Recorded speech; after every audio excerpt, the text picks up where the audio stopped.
Hello guys, તો આજે આપણે જવાનું છે અરેટ. તો મેં અને મારા ભાઈ લોકો અમે નીકળી ગયા છે અને આવીને જોયું તો ફાટક બંધ હતું. તો ફાટક ખુલી ગયું એટલે આપણે નીકળી ગયા છે. અને પહેલાં તો આપણે બધે ભરાવાનું છે ડીઝલ. તો આવી ગયા પંપ પર અને અહીંથી ભરેલું ડીઝલ વગેરે ભરીને આપણે નીકળી ગયા છે. નીકળતા જ પહેલાં આપણે તો આવી ગયા હરિપુરા કોઝવે પર, જેનો નજારો એક નંબર હતો. ખૂબ સરસ વાતાવરણ હતું એટલે આપણે નજારો જોતા તો નીકળી ગયા. અને થોડીક વારમાં આપણે પહોંચી ગયા ઉમરસાડીમાં આવીને જોયું તો રસ્તો બહુ ખરાબ હતો. જેમ તેમ કરીને આપણે પાર કરી લીધો છે.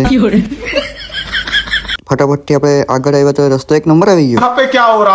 અને પછી આપણે આવી ગયા હાઈવે પર આપણે ફટાફટ ગાડી ભગાઈ દીધી. આપણે ટોલ નાકું ઉડાવી દીધું, કપાઈ દીધું, જો કે બંધ હતું.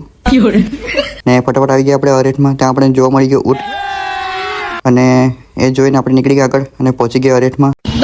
આપણા બનેવી આપણે લેવા આવી ગયા છે. તો બનેવીના ઘરે જવાનું છે તો ફટાફટ નીકળી છે. અને બનેવીના ઘરે આવીને ગાડી રિવર્સ લગાવી દીધી. આટલેથી ફટાફટ ચારો વગેરે ભરી લીધો. આપણે જવાનું છે બીજા ખેતરે, તો અહીંથી ફટાફટ નીકળી છે. અને અમે કેબિનમાં 4 જણા બેસી ગયેલા.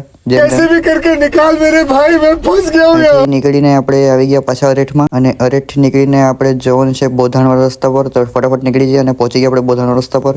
અહીં ગાડી લગાવી દીધી. ગાડીના ટાયરમાં કાકરા ભરાઈ ગયેલા તો હું કાઢી દીધું.